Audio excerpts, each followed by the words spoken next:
Jail में ऐसी कैदी औरत जिसने अकेले ही 7 साल में 14 बच्चे पैदा कर दिए और वो हर साल 2 बच्चे कैसे पैदा करती थी, ये वजह जानकर आपकी चीखें निकल जाएंगी।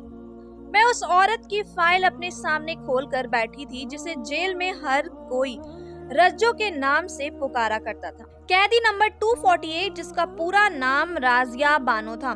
जैसे ही मैंने उसकी फाइल पढ़नी शुरू की मेरे रोंगटे खड़े हो गए। जो कुछ उसकी फाइल में दर्ज था वो पढ़कर मैं अपनी जगह हैरान रह गई थी कि एक जवान और खूबसूरत नजर आने वाली औरत एक बहुत ही शातिर मुजरिम थी जो 14 बच्चों की माँ थी। और हैरान करने वाली बात तो ये थी कि वो कुंवारी थी। उसकी फाइल में साफ साफ लिखा था कि वो बिना शादीशुदा 14 बच्चों की माँ है जिसने 7 सालों में 14 बच्चों को जन्म देकर एक अनोखा कारनामा किया है। इसी बात ने मुझे हैरान होने पर मजबूर कर दिया था कि जब उसकी शादी ही नहीं हुई तो 14 बच्चे किसके थे। जिस जुर्म में वो सजा काट रही थी वो भी बहुत भयानक थी। और इससे भी ज्यादा अजीब बात ये थी कि ये औरत पिछले 9 साल से इसी जेल में कैद थी और ये जेल सिर्फ और सिर्फ औरतों का जेल था। यहाँ से किसी मर्द का कोई ताल्लुक नहीं था। यहाँ तक कि यहाँ काम करने वाले भी सभी औरतें ही थी। और कोई नहीं जानता कि राजिया उर्फ रज्जो ने ये 14 बच्चों बिना मर्द के कैसे पैदा किए हैं। यही बात जानने के लिए मैंने अपने सारे जरूरी कामों को एक तरफ करके पहले रजिया के फाइल को अच्छी तरह स्टडी किया और फिर उसे एक अलग कोठरी में बुलाकर अपने सामने बिठा लिया। मैं पूरी तरह चौकन्नी थी क्योंकि इस तरह की मुजरिम औरतें आम औरतों की तरह नहीं होती है, बल्कि वो कभी भी कुछ भी कर जाती है। और अपनी 15 साल की नौकरी मुझे इस बात का बहुत अच्छी तरह अंदाजा हो चुका था। रज्जो मुझे देख के मुस्कुराते हुए कहने लगी, मैडम साहिबा, आपको मुझसे ऐसा क्या काम पड़ गया जो आपने मुझे अकेले में बुला लिया है। मेरी नजर उसके पेट पर थी जिसके देखकर मैं बता सकती थी कि वो कम से कम 7 महीने से पेट से थी। राजा ने मेरी नजरों की तापसी की महसूस किया तो हंसते हुए कहने लगी, अच्छा तो आपको मेरे प्रेगनेंसी में दिलचस्पी है। इस अंधेरे कोठरी में उसकी हंसी बहुत भयानक लग रही थी। मैंने शक्ति से कहा कि मुझे ज्यादा कुछ नहीं जानना सिवाय इसके कि जब तुम शादीशुदा नहीं हो तो फिर तुमने 14 बच्चे कैसे पैदा कर लिए, और वो भी इस काल कोठरी में रहते हुए जहाँ किसी मर्द का तो दूर हवा का भी गुजरना मुमकिन नहीं। और अब जो बच्चा तुम्हारा पेट में है उसका बाप कौन है। मेरे सवालों का जवाब देने के बजाय रजिया एक दफा फिर खोलकर हंसी। ऐसा लग रहा था जैसे कि उस पर हंसी का दौरा पड़ गया हो। कांस्टेबल ने मेरे अकेले यहाँ आने से पहले ही मुझे चेतावनी दिया था कि रज्जो एक अजीब किस्म की औरत है और जेल में हर कोई इससे दूर रहता है। यहाँ तक कि उसे काल कोठरी में भी इसलिए रखा जाता था कि वो किसी को नुकसान ना पहुंचा दे। पुरानी जेलर का भी उनसे बुरी तरह सर फाड़ दिया था और उसके सिर पर 10 टाके लगे थे। और जैसा जुल्म करके वो यहाँ तक पहुंची थी वो किसी भी हद तक जा सकती थी। काफी देर तक हंसते रहने के बाद जब उसकी हंसी रुकी और कोठरी में सन्नाटा छाया तो मैंने उसे कहा कि तुम्हारी हंसी के दौरे मुझे मेरे सवालों से नहीं रोक सकते। मुझे सीधा तरह तेरे सवालों का जवाब दो। आखिर तुम किस तरह प्रेग्नेंट हुई हो और तुम्हारे बच्चों का बाप कौन है। तुम किस तरह मर्दों से मिलती हो। आखिर मुझे भी तो कुछ पता चले। जब मेरी शक्ति में कोई कमी नहीं हुई तो रजिया मेरे करीब आई और मेरे कान में करीब आहिस्ता से अपना मुंह रख के धीमी आवाज में कहने लगी, सच सच बताऊं, यकीन करोगी। उस वक्त मुझे वाकई वो कोई पागल औरत मालूम हुई। एक पल के लिए तो मैं रीढ़ की हड्डी भी सनसना उठी थी क्योंकि वो मेरे हद से ज्यादा करीब थी और मुझसे कहीं ज्यादा लंबी चौड़ी थी। और उसकी फाइल पर दर्ज उसके कारनामों ने मुझे पहले से ही बहुत ज्यादा चौकन्ना में कर रखा था। मैंने अपने आप पर काबू पाते हुए शक्ति से कहा कि हाँ, मैं सिर्फ और सिर्फ सच ही सुनना चाहती हूँ क्योंकि झूठ से मुझे नफरत है।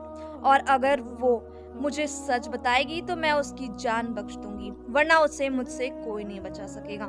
उसने मेरी आंखों में आंखें डाली और बहुत आहिस्ता से कहा कि मैं कुंवारी हूँ और मेरा किसी मर्द से कोई ताल्लुक नहीं है। यही सच है। रज़िया की बात सुनकर मुझे बहुत गुस्सा आ गया, क्योंकि मेरे सामने वो प्रेग्नेंट खड़ी थी और मेरे मुंह पर सच के नाम पर झूठ कह रही थी। मैंने एक जोरदार तमाचा उसके मुंह पर लगाया और कहा, तो फिर ये बच्चा किसका है जो तुम्हारे पेट में है? बिना किसी ताल्लुक तुम प्रेग्नेंट हो गई हो? थप्पड़ खाते ही वो दोबारा जोर जोर से हंसने की, और जब उसकी हंसी कुछ कम हुई तो कहने लगी, हाँ बिल्कुल, इसी तरह जैसे पहले मैंने 14 बच्चे पैदा किए हैं, अब फिर मैं बच्चा पैदा करने जा रही हूँ, और वो भी बिना हम बिस्तरी के। ये कहते ही वह दोबारा हंसने लगी, और मैं जानती थी कि ये औरत इतनी आसानी से कुछ भी बताने वाली नहीं है। मैं गुस्से से उसी कोठरी में छोड़कर बाहर निकल आई थी, और कांस्टेबल हीना मेरे इंतजार में खड़ी थी। वो मुझे देखते ही कहने लगी, मैडम साहिबा, मैंने तो पहले ही कहा था कि इसके मुंह ना लगे। पता नहीं ये जादूगरनी है या फिर कोई बहुत ही मक्कार औरत। ये कैसे पेट हो जाती है कोई नहीं जानता, जबकि ये तो अपनी कोठरी से बाहर भी बहुत कम निकलती है, और इसे ज्यादातर बंद ही रखा जाता है, क्योंकि कब इसको दौरा पड़ जाए किसी को खबर नहीं होता। मैंने तेज तेज कदम बढ़ाते हुए हीना से पूछा कि तुम यहाँ कितने साल से मौजूद हो? मेरी बात सुनकर उसने कुछ हिसाब लगाया और कहने लगी कि मैं 3 साल 4 महीने से यहीं मौजूद हूँ, और जब से मैंने रज्जू को इस तरह देखा है मेरे सामने उसने 6 बच्चे पैदा किए हैं। लेकिन ना ही वो जेल से कभी बाहर गई है और ना ही उससे कोई मिलने के लिए आता है। फिर पता नहीं कैसे वो प्रेग्नेंट हो जाती है, कोई नहीं जानता। राजिया से होने वाली मुलाकात और हीना की बातों ने मुझे चिंता में डाल दिया। कुछ तो ऐसा था जो नजर नहीं आ रहा था। इस सब के पीछे कोई बड़ी हकीकत छुपी हुई थी, और जिससे जानने के लिए मुझे रजिया के अतीत तक पहुंचना था। एक औरत होकर जो जुर्म उसने किया था वो कोई आम लड़की नहीं कर सकती थी, इसलिए मैंने रजिया के अतीत जानने के फैसला किया था। लेकिन मुझे क्या खबर था कि उसके अतीत से ऐसा भयानक सच मेरे सामने आने वाला है, और वो सच्चाई तक पहुंचकर मेरे अपने होश उड़ गए थे। मेरा नाम उर्मिला है और मैं एक जेलर थी, और रोज की तरह सुबह सुबह अपने राउंड पर थी, जो मुझे जेल में आए ज्यादा दिन नहीं गुजरे थे। मेरी पोस्टिंग बस कुछ दिनों पहले ही हुई थी, इसलिए मैं अभी यहाँ बहुत कम लोगों को जानती थी, वरना मेरी आदत थी कि मैं एक एक कैदी पर नजर रखती थी और जेल के सभी मामलों पर ध्यान देती थी। मेरी नौकरी ऐसी थी कि मैं बहुत ज्यादा सख्त मिजाज हो गई थी। मेरे अंदर से नरमी बिल्कुल खत्म हो गई थी, क्योंकि जिन औरतों से मेरा पाला पड़ता था वो सब की सब मुजरिम थी और सजा काट रही होती थी। उनके अंदर माँ, बहन, बेटी जैसे जज्बात मैंने कभी नहीं देखे थे। कोई अपने बाप को मारकर यहाँ तक पहुंची थी, तो कोई अपनी औलाद को बेचकर, और इसलिए मेरा दिल भी उनको लेकर बहुत सख्त था। मेरा अपना नौकरी को लेकर बहुत ही ईमानदार और अपने कर्तव्य का पालन करने वाली थी, इसलिए अपने डिपार्टमेंट में मेरी बहुत इज्जत थी, और जहाँ कहीं कोई गड़बड़ होती मेरी पोस्टिंग वहां कर देती जाती। और इसके बाद भी पोस्टिंग होकर उस जेल से आई थी जहां खतरनाक मुजरिमों को सजा के तौर पर रखा जाता था। ये जेल बहुत ज्यादा बड़ा था, और आज मैं पहली बार इस हिस्से का बनने वाली थी। इस हिस्से में ज्यादातर बड़ी उम्र की औरतें मौजूद थी, जिनके चेहरे पर बेरहमी साफ साफ दिखाई दे रही थी। मैंने अभी तक इस जेल के मुजरिमों को फाइल चेक नहीं की थी, इसलिए मुझे किसी के जुर्म के बारे में कुछ ज्यादा खबर नहीं था। मैं सभी पर नजर डाल रही थी कि तभी मेरी नजर एक ऐसी मुजरिम औरत पर पड़ी जिसका पेट हद से ज्यादा बढ़ा हुआ था, और ये देखकर मैं हैरान रह गई।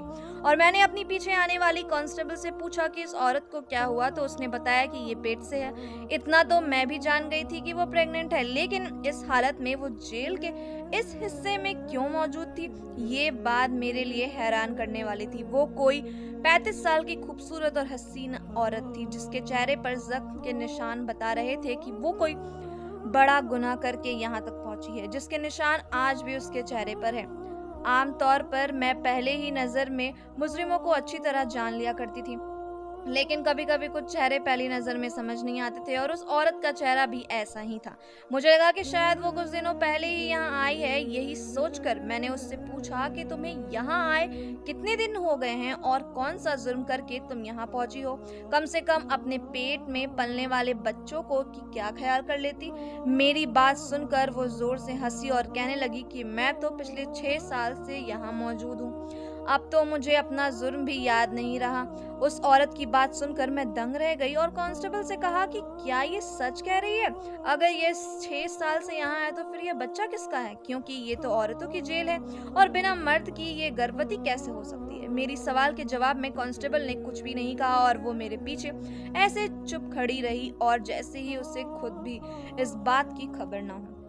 इससे पहले कि मैं उस औरत को कुछ और सवाल जवाब करती, मुझे बताया गया था कि मेरे दफ्तर में कोई मिलने आया है। ये सुनकर मैं फौरन अपने दफ्तर में लौट गई। कुछ सरकारी लोग जरूरी काम से आए हुए थे और इस वक्त ही खाली हुए थे। फिर मेरी ड्यूटी खत्म हो गई और मैं घर लौट आई। वो औरत और उसका गर्व मेरे दिमाग से पूरी तरह निकल चुका था, क्योंकि मेरे ऊपर काम का बोझ बहुत ज्यादा था। मेरा ट्रांसफर उस जेल में इसलिए किया गया था क्योंकि यहाँ की व्यवस्था अस्त व्यस्त हो चुका था। पुरानी जेलर ने कैदियों के साथ बहुत बुरा बर्ताव कर रखा हुआ था और इसी वजह से आए दिन संस्था को बहुत ज्यादा बदनामी का सामना करना पड़ रहा था।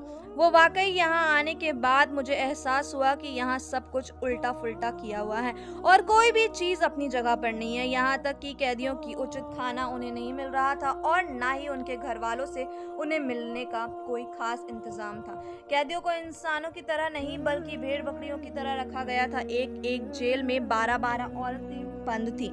मेरी पोस्टिंग को 15 दिन हो गए थे और ये 15 दिन मैंने इस तरह गुजारी थी कि मुझे सिर खुजाने को भी फुर्सत नहीं मिलती थी।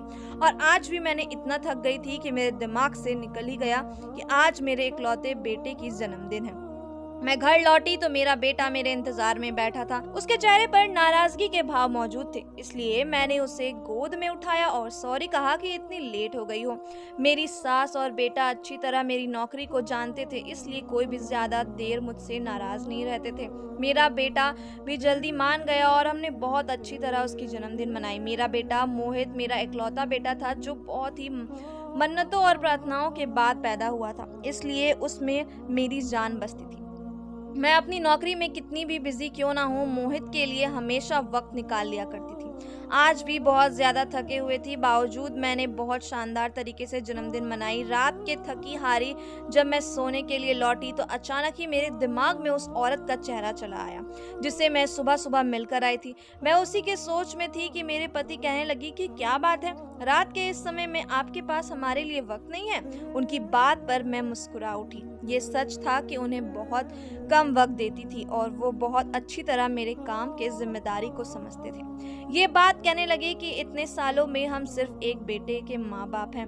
मुझे लगता है कि हमारे और भी बच्चे होने चाहिए। उनकी बात सुनकर मैं चौंक गई थी। मैं अच्छी तरह जानती थी कि वो क्या कहना चाह रहे हैं, लेकिन उस वक्त मेरे दिमाग में कैदी नंबर 248 रज़िया बानो चल रही थी। इसलिए मैंने तुरंत ही उनसे पूछा कि क्या कोई औरत बिना मर्द के भी गर्भवती हो सकती है। मेरी बात सुनकर वो चौंक गए और कहने लगे कि नहीं, ये कैसे मुमकिन है कि अकेली औरत गर्भवती हो जाए। इंसान तो क्या, जानवरों को भी संतान के लिए अपने साथी की जरूरत होती है, लेकिन तुम क्यों इस वक्त इस सवाल कर रही है। मैंने मुस्कुराकर बात टाल दी। मैं अपने पति को अपनी जेल से जुड़ी ज्यादा बातें नहीं बताया करती थी। मेरी आदत थी कि मैं अपनी पर्सनल जिंदगी और काम वाली जिंदगी को अलग अलग रखती थी। कुछ ही देर में उनके बाहों में मुझे सुकून आ गई थी और सारे दिन की थकान और रज़िया की भुलाकर उनके साथ खूबसूरत वक्त गुजारने लगी थी। मोहित मेरे और मेरे पति के इकलौता बेटा था जिसे पैदा करने के लिए मैंने बहुत कोशिश किए थे। गर्व था कि रुकता ही नहीं था। पता नहीं कितने इलाज और कितने प्रार्थनाओं के बाद मोहित मेरे गोद में आया था और एक रज्जो थी जो बिना मर्द के ही बच्चे पैदा किए जा रही थी। अगली सुबह उठते ही मैंने इस केस पे काम करना शुरू कर दिया। मैं इतनी शांति से जेल के अंदर एक कैदी की गलत हरकत में शामिल होते नहीं सकती थी। मुझे यकीन था कि रज़िया सबकी नज़र में धूल झोंक कर गैर मर्दों के साथ रिश्ता बनाती है और मुझे यही राज जानना था कि आखिर वो किस तरह इतने लोगों को चकमा दे सकती है। लेकिन इससे पहले कि मुझे कोई अतीत जानना था, वह एक भयानक जुर्म की सजा काट रही थी जिसका कल्पना भी नहीं किया जा सकता था। 8 से 10 साल पहले उसने अपने बाप को छोटे छोटे टुकड़ों में काट दिया था और उन टुकड़ों को पाकर मोहल्ले वालों को बांट दिया। कुछ लोगों को शक हुआ और उन्होंने पुलिस को खबर कर दी और इस तरह रज़िया गिरफ्तार हुई और उसने खुद अपना जुर्म अपने मुंह से कबूल किया था कि उसने अपने 60 साल के बाप को पहले नींद की गोलियां खिलाई थी और उसके बाद बड़ी बेदर्दी से आरी के जरिए टुकड़ों को तब्दील किया था। कोई बेटी अपने ही सगे बाप के साथ ऐसा कैसे कर सकती है? यही जानने के लिए उस मोहल्ले तक मैं पहुंच गई जहां रजिया रहती थी, और वहां जाकर मालूम करने से जो कुछ पता चला उसने मुझे चौंका कर रख दिया। रजिया का बाप एक शराबी आदमी था और हर वक्त शराब के नशे में धूत रहता था, और उसी नशे में वो अपने बीवी यानी रजिया की माँ को मारने से भी बाज नहीं आता था, और उसी के जुल्म सितम से तंग आकर रजिया की माँ ने खुदकुशी कर ली थी। उस वक्त रजिया सिर्फ 15 साल की थी। रजिया की माँ खुद तो इस दुनिया से चली गई, लेकिन रजिया को उसके बाप के भरोसे छोड़ गई। रजिया के बाप ने अपने जवान 15 साल की बेटी को अपने नशे की भेंट चढ़ा दिए, और जब भी उसके पास नशे के पैसे ना होते तो वो रजिया को भीख मांगने पर मजबूर कर देता। और जब रजिया ने इस सब से लिए इनकार किया तो फिर मोहल्ले वालों ने देखा कि रजिया के घर रंग बिरंगे मर्द आने लगे। वो मर्द क्यों आते थे और उनका रजिया से उसका क्या बाप का क्या ताल्लुक था, ये कोई नहीं जानता था। और फिर एक दिन जब रजिया ने सारे मोहल्ले को कोरमा पका कर बटा तो कुछ मोहल्ले वालों ने शक किया कि ये गोश्त इंसानी गोश्त है, और इसलिए पुलिस वालों की खबर दी, और पता चला कि रजिया ने तो अपने बाप को ही मारा है और आरी से काटकर उसके टुकड़े को कोरमा बनाकर बांट दिया है। उसी दिन से वो गिरफ्तार हो गई और उसने इस बात को कबूल भी किया कि और अदालत ने उसे उम्र कैद की सजा दे दी। कोई नहीं जानता था कि रजिया ने इतना बड़ा कदम क्यों उठाया था और उन मर्दों को रजिया या उसके बाप से क्या लेना देना था। रजिया ने कैसे अपने बाप को काटा था। एक 16-17 साल की लड़की कैसे इतना बड़ा जुर्म करने के लिए मजबूर हो गई थी। ना ही रजिया को कोई रिश्तेदार था, ना ही कोई जानने वाला, इसलिए किसी मोहल्ले वाले के भी खबर ना हुई कि रजिया अब कहाँ है, किस जेल में है और उसे क्या सजा हुई है। रजिया का अतीत भी उतना ही उलझा हुआ था जितना ही उसका हाल, और अब एक वही थी जो मुझे हर बात विस्तार में और सच बता सकती थी, लेकिन उसकी चुपती हुई हंसी मेरे कानों के पर्दों पर फाड़ने लगती थी। मैं सारी जानकारी हासिल करके जब जेल पहुंची तो मुझे पता चला कि रजिया की तबीयत ठीक नहीं है। उसके चेकअप के लिए जेल की डॉक्टर आई हुई थी और मैं भी वहीं पहुंच गई। मैंने बातों बातों में इस डॉक्टर से पूछा कि रजिया के बच्चों की डिलीवरी किसने की है, तो उसने कहा कि वो यहाँ की एक डॉक्टर है और उसी ने रजिया के हर बच्चे को पैदा करवाया है। रजिया के पास हमेशा जुड़वा और सेहतमंद बच्चे पैदा होते थे। मैंने डॉक्टर से पूछा तो फिर रजिया के बच्चे कहाँ हैं, क्या उन्हें सरकारी दायरे में भेज दिया गया है? मेरी बात सुनकर उस डॉक्टर ने कहा कि उसे कुछ मालूम नहीं है। मैंने पुरानी जेलर से भी रजिया के बारे में बात करने की कोशिश की, लेकिन मेरा उससे बात नहीं हो सका था। उसे कहीं दूर किसी छोटे से इलाके में ट्रांसफर करके भेज दिया गया था। अब मुझे रजिया की तबीयत से ठीक होने का इंतजार करना था, क्योंकि उसकी तबीयत काफी खराब थी। कालकोठरी के एक घुटन और माहौल के एक गर्भवती औरत का रहना बहुत ही मुश्किल था, पर रजिया तो पिछले 7 साल से गर्भवती होती आ रही थी। करीब 2 दिन बाद रजिया की तबीयत में काफी सुधार आ गया था, तो मैंने अपने ऑफिस में बुलवाया और उसे पहले जूस पिलाया ताकि उसकी तबीयत बेहतर हो जाए। रजिया ने चुपचाप जूस पी लिया तो मैंने उससे कहा कि मैं उसकी मदद करना चाहती हूँ और मैं उसे यहाँ से आजादी दिलवा सकती हूँ अगर वह मुझे अपने बारे में हर बात सच सच बता दे, तो मैं उसकी सजा में बहुत हद तक कमी भी करवा सकती हूँ।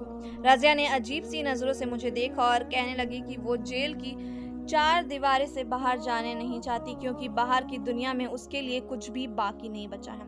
मैंने मुस्कुराकर रजिया से कहा कि उसके बच्चे उसका इंतजार कर रहे होंगे और जिन बच्चों को वह जन्म देने वाली है वो उन बच्चों के साथ भी अपनी अच्छी जिंदगी गुजार सकती है, और उन बच्चों का कोई ना कोई बाप भी होगा, उससे एक बेहतर जिंदगी देगा जो उसे जेल में कभी हासिल नहीं हो सकती।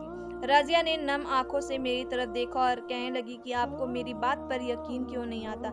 मेरे बच्चों का कोई बाप नहीं है, मैं किसी को नहीं जानती और मुझे तो ये भी नहीं मालूम कि मेरे बच्चे कहाँ हैं, किस हाल में हैं, ना ही मुझे पता है कि मैं गर्भवती किस तरह होती हूँ। बस मुझे इतनी खबर है कि मेरे बच्चे की मुझसे जुदा कर दिया जाता है और मैं अपने हर बच्चों के याद में तड़पती रहती हूँ। आज रजिया पहले ही तरह हंस नहीं रही थी, बल्कि बीमारी के असर से उसे दुखी कर दिया था। उसकी बात पर मैं वाकई हैरान हो गई थी, क्योंकि उसके बोलने का अंदाजा मुझे उसकी बात पर यकीन करने पर मजबूर कर रहा था। मैंने जब उससे दोबारा पूछा कि क्या तुम सच नहीं जानती हो कि तुम गर्भवती कैसे होती हो, तो उसने इनकार में सर हिला दिया। उसकी आंखों में आंसू गिर रहे थे और वो अपनी आप बीती के दास्तान मुझे सुना रही थी, जिसे सुनकर मेरे भी आंसू बहने लगे थे। मैं लाख शक्मिजाज थी, लेकिन एक इंसान थी और उसकी दास्तान ने मेरे रोंगटे खड़े कर दिए थे। रज़िया ने मुझे बताया कि उसके बाप ने अपने नशे के लत पर कोई पूरी करने के लिए उससे धंधा करवाना शुरू कर दिया था और वो अपने घर की चार दीवार में हर रोज तबाह होने लगी थी। और जब जुल्म हद से बढ़ गया तो उसने तंग आकर अपने बाप को बुरी तरह कत्ल कर दिया। उसने अपने इस गुनाह पर कोई पछतावा नहीं था, क्योंकि उसने अपने बाप के जिस्म के जितने टुकड़े किए थे उससे कहीं ज्यादा जख्म उसके बाप की वजह से उसे मिले थे। वो सजा काटने के लिए जेल चली गई, लेकिन यहाँ आने तक 6 महीने बाद उसे पता चला कि वो तो गर्भवती है। वो अच्छी तरह जानती थी कि यह गर्भ उसे जेल में आने के बाद ही ठहरा है, और ये बच्चा किसका था, उसके कोख में कब आया, उसे मालूम नहीं था। और फिर उसने 14 बच्चों की इसी तरह जन्म दिया, और इस बार फिर अब वो पेट से थी। उसकी कहानी सुनकर मुझे इतना तो समझ आ गया था कि वो एक बेकसूर लड़की है, लेकिन फिर कसूर किसका था? और यही बात जानने के लिए जब मैंने जेल में जांच पड़ताल शुरू की और अपने ही साथ के कर्मचारियों से जांच पड़ताल की, तो एक ऐसा भयानक सच मेरे सामने आया कि मेरी जान निकल गई। मुझसे पहले जो जेलर यहाँ मौजूद थी वो यहाँ की डॉक्टर के साथ मिली हुई थी, और हर महीने कैदियों को जो चेकअप होता था उसी दौरान उसने रज्जों के अंदर किसी मर्द के सीमेंट डाले थे और उससे बच्चा पैदा करवा कर उन्हें बेच दिया जाता था। वो जेलर इसी तरह की घिनौने हरकतों के शामिल थी और अच्छी तरह जानती थी कि कौन कौन से कैदियों से मुलाकात के लिए उनके घर वाले नहीं आते हैं, और उन्हीं कैदी औरतों को अपने मकसद के लिए इस्तेमाल करती थी और गलत काम करके पैसा बनाती थी। वो वाकई उत्पीड़न का शिकार थी और उसने किसी मर्द के साथ कुछ नहीं किया था। वो खुद भी नहीं जानती थी कि वो कैसे इतने बच्चों की मां बन गई। मैंने उस जेलर के खिलाफ कंप्लेन फॉरवर्ड कर दी थी और रज्जो की सजा को भी कम करवा दिया था। अब कुछ दिन बाकी है और फिर उसके बाद वो आज़ाद हो जाएगी। मैंने उसे यकीन दिलाया कि मैं उसे अपने घर रख लूंगी और उसे एक अच्छी जिंदगी दूंगी। वो मेरे घर रहकर मेरे लिए इज्जत के साथ काम कर सकती है। ये सुनकर वो बहुत खुश हुई थी, और अब जो बच्चे पैदा होने वाले थे उन पर भी रज्जो का एक ही हक था।